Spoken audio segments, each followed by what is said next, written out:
اجاڑتے ہیں اور کبھی ویرانیوں اور تنہائیوں میں بھی دھکیل دیتے ہیں۔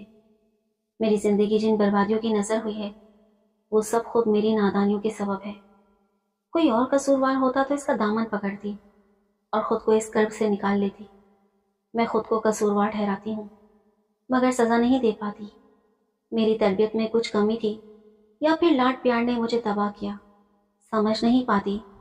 ماں باپ کی طرف سے تو کبھی دکھوں کی ہلکی سی آنچ بھی مجھ تک نہیں آنے دی گئی، لیکن چند جھوٹے اور بے ترتیب خوابوں کی تعبیر پانے کے لیے میں نے اپنا سب کچھ داؤ پر لگا دیا۔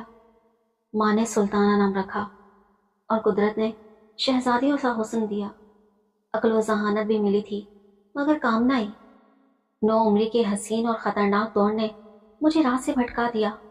میں خوشحال گھرانے کی فرد، 4 بھائیوں کی اکلوتی بہن تھی۔ خوش نصیبی یہ تھی کہ چاروں بھائی مجھ پر جان چھڑکتے تھے۔ والدین بھی ہر وقت میری بات سننے کے منتظر رہتے اور مجھے ناز برداریوں میں لگے رہتے تھے، لیکن میں بد نصیب ان مقدس رشتوں کی قدر نہ کر سکی، سچی الفت کے ان آبگینوں کو نہ سنبھال سکی اور تنکوں کی مانند رول گئی۔ میری ہر جائز و ناجائز خواہشوں کا احترام کرنے والے منہ دیکھتے رہ گئے اور میں کہاں سے کہاں نکل گئی۔ پھر پتہ نہیں کیوں میری زندگی بدل گئی۔ میں نے تو دکھ کی پرچھائیاں نہ دیکھی تھیں۔ پھر یہ سب کس طرح ہو گیا کہ آج میں خود مجسم سوال بن گئی ہوں۔ 10ویں جماعت تک میرے خیالات نیک اور پاکیزہ تھے مگر فرسٹ ایئر میں آتے ہی ایک دم خیالات بدل گئے۔ ان دنوں میرے بڑے بھائی بیرون ملک میں تھے۔ گھر میں پہلے ہی کسی چیز کی کمی نہ تھی، پھر بھائی نے اور بھی نئے سامان کے ڈھیر لگا دیے۔ میں جس چیز کی فرمائش لکھتی وہ بھیج دیتے۔ ہمارے گھر میں ہر کمرے میں الگ ٹی وی سیٹ تھا۔ ایک VCR پہلے سے تھا، بھائی نے ایک اور بھیج دیا، وہ میں نے اپنے کمرے میں رکھ لیا۔ اب جب بھی بور ہوتی VCR پر اپنے کمرے میں انڈین فلمیں لگا لیتی۔ انڈین فلموں میں جو بے حجابی ہوتی ہے ہم اس کے محتمل نہیں ہو سکتے۔ اس کے باوجود یہ فلمیں اتنی دلچسپ اور رومانوی ہوتی تھیں کہ سب اپنے تفریحی جذبے کی تسکین کے لیے ان کو دیکھنا پسند کرتے تھے۔ ہمارے گھر میں بھی رفتہ رفتہ یہ احساس مرتا گیا کہ ہمارے نوعمر بچیوں اور بچوں کو ان سے دور رہنا چاہیے۔ میں ملازم سے روز ہی نت نئی فلمیں منگوا کر دیکھتی اور گھر والے مجھ کو نہ روکتے۔ الٹا یہ ہوتا کہ جو کوئی بھی میرے کمرے کے قریب سے گزر رہا ہوتا وہ بھی تھوڑی دیر میرے کمرے میں بیٹھ کر فلم دیکھنے میں محو ہو جاتا۔ بس اسی بات نے میری زندگی کو بدل دیا۔ میں فلمی ہیروئنوں کو اپنا آئیڈیل سمجھنے لگی اور پردے پر دکھتی زندگی مجھے جنت نظر آنے لگی۔ ان فلموں نے مجھ پر سلو پوائزننگ کی طرح اثر کیا تھا۔ پہلے میں بے پردگی اور فیشن کو اچھا نہیں سمجھتی تھی مگر اب میری شخصیت اور عادات میں تبدیلی آنا شروع ہو گئی تھی۔ محبت کی داستانیں دیکھ کر دل میں عجیب طرح کی خواہش جنم لے لگی۔ اب مجھ کو جن سے مخالف میں بے پناہ کشش محسوس ہونے لگی تھی۔ میں نے اپنے بناؤ سنگھا پر خصوصی توجہ دینی شروع کر دی۔ ہر نئے فیشن کو اپنانا اپنا فرض سمجھ لیا تھا۔ امی ابو پیار سے سمجھاتے تھے کہ زیادہ فیشن ٹھیک نہیں، اس سے پیسوں کا ضیاع ہوتا ہے، اور کبھی میری دل آزاری کے خیال سے میرے لباس کی تعریف بھی کر دیتے تھے۔ میری خوابوں بھری زندگی شروع ہو چکی تھی اور میں کسی فلمی ہیرو کے خواب دیکھنے لگی تھی جس کی برائیوں کو بھی اچھائیوں کے روپ میں پیش کیا جاتا ہے۔ فلموں میں تو کرداروں کو اتنا اچھا بنا دیا جاتا ہے کہ ہر بڑا آدمی بھی کشش رکھتا ہے۔ ان خوابوں نے آہستہ آہستہ مجھے اپنے سحر میں جکڑ لیا اور میں دن رات تصورات کی دنیا میں جینے لگی۔ اب میں اپنی سہیلیوں سے بے حد مختلف ہو گئی تھی۔ مجھ کو لڑکوں سے باتیں کرنے کا شوق چرانے لگا تھا۔ یوں میری لڑکوں سے راہ و رسم بڑھتی چلی گئی اور کئی لڑکوں سے میری دوستی ہو گئی، لیکن یہ تعلق فون تک ہی رہا۔ سہیلیاں حیران تھی کہ میں کس راہ پر چل پڑی ہوں۔ جو خیر خواہ تھی وہ مجھ کو منع بھی کرتی تھی، لیکن ان دنوں میں ہواؤں میں اڑ رہی تھی اور مجھ کو کسی کی پرواہ نہیں تھی۔ طبیعت میں خود سری بھی تھی جو مجھ کو اپنی مرضی کا کام کرنے پر مجبور کرتی تھی۔ ان سب باتوں کے باوجود میں نے تعلیم کی طرف سے غفلت نہ برتی۔ سہیلیاں میرے اس رویے سے خوف کھانے لگی تھیں۔ ماں باپ کو مجھ پر اعتماد تھا اور بھائی اپنے اپنے دھندوں میں الجھے ہوئے تھے۔ وہ میری جانب کم ہی توجہ دیتے تھے۔ ماں دبے لفظوں سمجھانے کی کوشش کرتی مگر میں ان کی باتوں کو زیادہ اہمیت نہ دیتی۔ میری کچی سوچوں پر فلموں کے رومان پرور مناظر نے پوری طرح اپنا قبضہ جما لیا۔ FA کے بعد مجھ کو کسی ساتھی کی کمی شدت سے محسوس ہونے لگی۔ اپنے فون پر باتیں کرنے کے علاوہ کسی اور طرح کی آزادی کی خواہاں ہو چلی تھی۔ ان دنوں جبکہ جذبات نے میرے حواس مختل کر رکھے تھے، ہمارے محلے میں ایک نیا گھرانہ آ کر آباد ہوا۔ شہزاد اسی گھرانے کا اکلوتا چشم و چراغ تھا۔ یہ کھاتے پیتے لوگ تھے اور شہر کے معززین میں گنے جاتے تھے، تاہم مجھے ان باتوں سے دلچسپی نہ تھی۔ مجھے تو صرف شہزاد سے محبت تھی، کیونکہ وہ بہت خوبصورت تھا اور اس کی سرزش بالکل ہیرو جیسی تھی۔ اب میں اٹھتے بیٹھتے خوابوں اور تصورات میں خود کو اس کے ساتھ چلتے پھرتے محسوس کرنے لگی۔ پہلی بار میں نے اس کو اپنی سہیلی کے گھر جاتے ہوئے دیکھا۔ وہ گلی کے نکڑ پر کھڑا تھا، مجھ کو دیکھتے ہی ہٹ گیا۔ وہ مجھ کو بالکل اپنے خوابوں کے شہزادے جیسا لگا، لمبا، گوری رنگت، مردانہ وجاہت، مجھ جیسی کسی بھی لڑکی کے لیے وہ آئیڈیل ہو سکتا تھا۔ میں اس کو اپنے محلے میں دیکھ کر حیران تھی۔ یہ حیرانی اجنبیت کی باعث تھی۔ میری سہیلی نے بتایا کہ اس لڑکے کا نام شہزاد ہے اور ان لوگوں کو یہاں آئے زیادہ دن نہیں گزرے۔ اس کی باروب شخصیت نے مجھ کو متاثر کیا۔ وہ میری سہیلی کا کزن تھا۔ اب میں روز بہانے بہانے سے اس کو دیکھنے لگی، لیکن وہ میری طرف سے بے نیاز رہا۔ شاید وہ ان جھمیلوں میں پڑھ کر اپنی زندگی برباد کرنے کا خواہاں نہ تھا۔ وہ ایک لائق لڑکا تھا اور اب سی اے سیٹ کی تیاری کر رہا تھا، لہٰذا اس کو عشق و محبت کے چکروں سے کیا واسطہ۔ مجھ جیسی لڑکی کے لیے یہ مشکل امر تھا کہ اس کو اس کا آئیڈیل نظر آئے اور وہ اسے بات تک نہ کرے، مگر اس نے خاموشی کا حصار اپنی شخصیت کے ارد گرد تعمیر کر رکھا تھا، جس کو توڑنا بھی آسان نہ تھا۔ اب ہمارے گھر والوں کی ان سے واقفیت بھی ہو چکی تھی۔ امی کئی بار شہزاد کے گھر جا چکی تھی اور ان کی والدہ اور بہنیں بھی آتی تھیں۔ پھر مجھے بھی شہزاد کے گھر جانے کا موقع ملا۔ سوچتی تھی اس بار وہ بیٹھا ہوگا تو خود بات کر لوں گی، اس سے دل کے جذبوں کا اظہار بھی کر دوں گی، لیکن جب وہ سامنے ہوتا تو اس کا روب حسن میری زبان گنگ کر دیتا تھا۔ بالآخر اس کی دوستی میرے بھائی سے ہو گئی اور وہ کبھی کبھار ہمارے گھر آنے لگا۔ میں بھی جذبوں کے اس ادھیڑ پن میں لگی تھی کہ ابو نے میرے لیے اس کو پسند کر لیا۔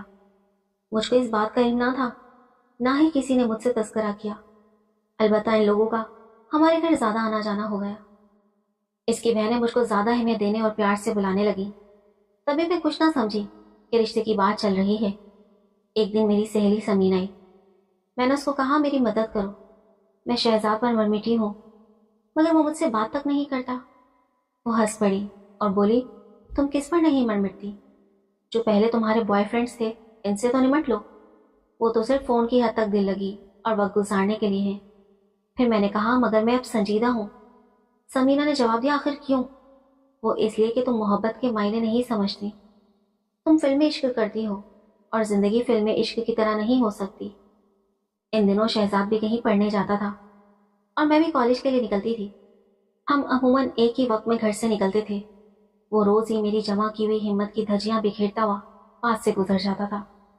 مجھ کو اس کی بے نیازی پر سخت غصہ آتا تھا، مگر میں اپنے پردار کی خاطر خود اس کو اپنی طرف متوجہ کرنے کو تیار نہ تھی۔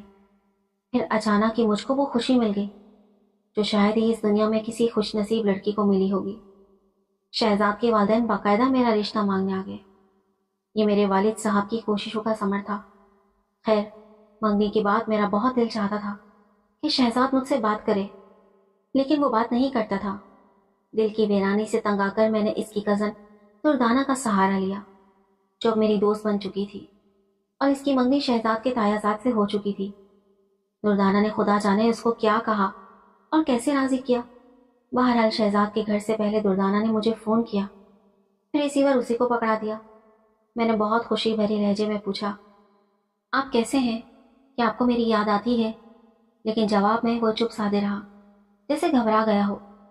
میرا خیال تھا کہ وہ میرے محبت بھرے جذبات کا خیر مقدم کرے گا اور مجھ سے اظہار محبت کرے گا، کیونکہ فون پر تو سبھی لڑکے ایسا کرتے ہیں۔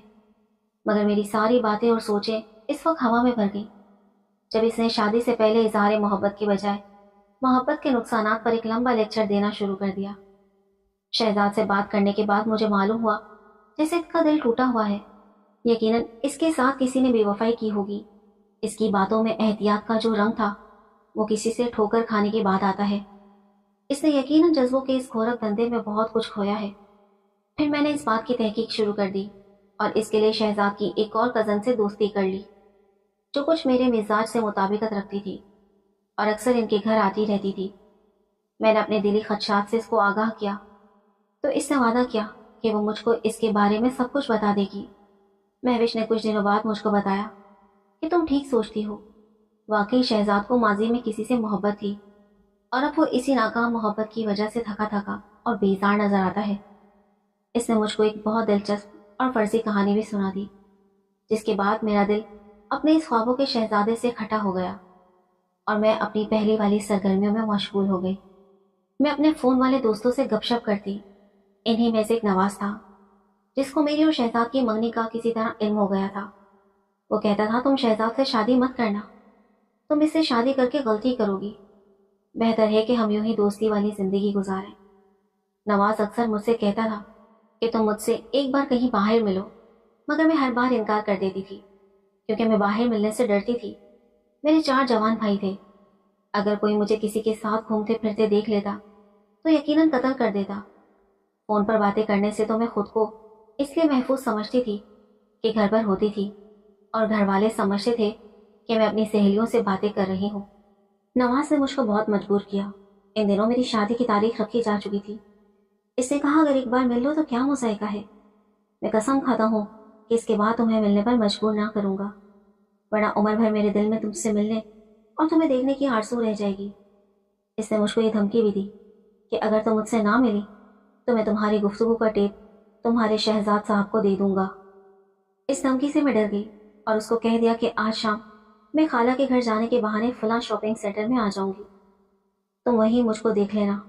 میں نے یہی سوچا کہ وہاں اور بھی لوگ ہوں گے، اگر کسی نے دیکھ بھی لیا تو میں یہ کہہ دوں گی کہ خریداری کے لیے شاپنگ سینٹر گئی تھی۔ خبر نہ تھی کہ نواز کے شہزاد سے جان پہچانے اور دونوں ہم جماعت رہے ہیں۔ دراصل میری منگنی کا سن کر نواز کے دل میں حسد کی آگ بھڑک اٹھی تھی اور اسے شہزاد کا دل برا کرنے کی کوشش کی، تو شہزاد نے کہا کہ اگر وہ فون پر کسی سے بات کرتی ہے تو میں اسے برا نہیں مانتا، البتہ اگر وہ کسی سے باہر ملتی ہے تو پھر میں اس سے شادی ہرگز نہیں کروں گا۔ تب نواز نے شرط لگائی کہ میں تیری منگیتر سے فلاں دن فلاں جگہ بلا کر تم کو دکھا دوں گا۔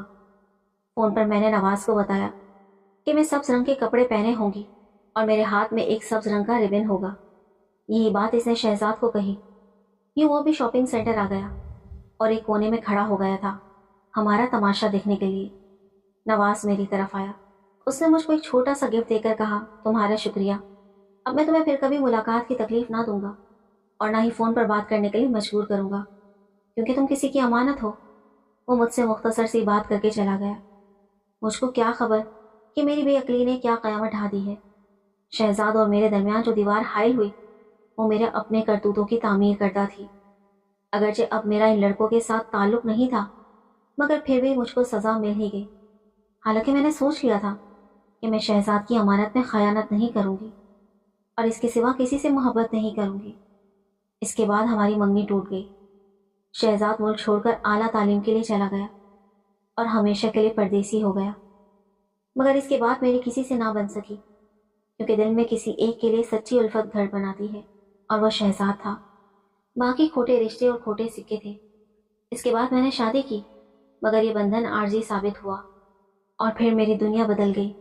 والد صاحب کے انتقال کے بعد بھائیوں نے بے رخی اختیار کر لی کیونکہ وہ اپنے گھروں میں خوش تھے۔ میں نے ایک وومن ورکنگ ہاسٹل میں رہائش اختیار کر لی۔ اب ملازمت کرتی ہوں اور اپنا بوجھ خود اٹھاتی ہوں، کسی سے کوئی گلہ نہیں۔ آج بھی شہزاد یاد آتا ہے تو آنسو نکل آتے ہیں۔ اس کو بھلانا میرے اختیار میں نہیں۔ زندگی میں کچھ لوگ ایسے ہوتے ہیں جن کو کبھی بھلایا نہیں جا سکتا۔ یہ کہانی تو ان دنوں کی ہے جب ابھی موبائل فون نہیں تھے۔ لڑکیاں لینڈ لائنز فون پر باتیں کرتی تھیں یا انڈین فلموں کی کیسٹ منگوا کر گھر میں ذہنی تفریح کر لیا کرتی تھیں۔ تب بھی وہ ان تفریحات کے مثبت پہلوؤں سے زیادہ منفی پہلوؤں کی طرف مائل ہو جاتی تھیں تو دلی دکھ اور صدمات سے دو چار ہو جاتی تھیں۔ آج کا دور موبائل فون اور زیادہ آزادی کا ہے۔ آج بھی اچھی اور سمجھدار لڑکیاں ان نعمتوں سے فائدہ لیتی ہیں اور ترقی کر کے نیک نامی کے ساتھ آگے بڑھ رہی ہیں، لیکن جو کم عقل ہیں وہ ان نعمتوں سے فائدہ حاصل کرنے کے بجائے خسارے ہی خرید رہی ہیں۔ بجائے زیادہ تعلیم یافتہ ہونے کے آزادی کا ناجائز فائدہ اٹھانے کی وجہ سے نہ صرف خود بربادی کی راہ پر گامزن ہیں بلکہ قیمتی وقت کو مٹی میں ملا لیتی ہیں اور اپنی زندگی کے ساتھ ماں باپ کی زندگی کو بھی بے سکون اور ملیا میٹ کرنے میں لگی ہوئی ہیں۔ خدا ایسے موبائل فون کی حد سے زیادہ چاہت اور فریب سے بچائے، جو بڑوں تو کیا اب بچوں کو بھی اس طرح اپنی گرفت میں لیے ہوئے ہیں کہ تعلیم سے غفلت اور وقت کی ضیاع کے باعث ہماری نئی نسل کی بربادی کا سامان بن گیا ہے۔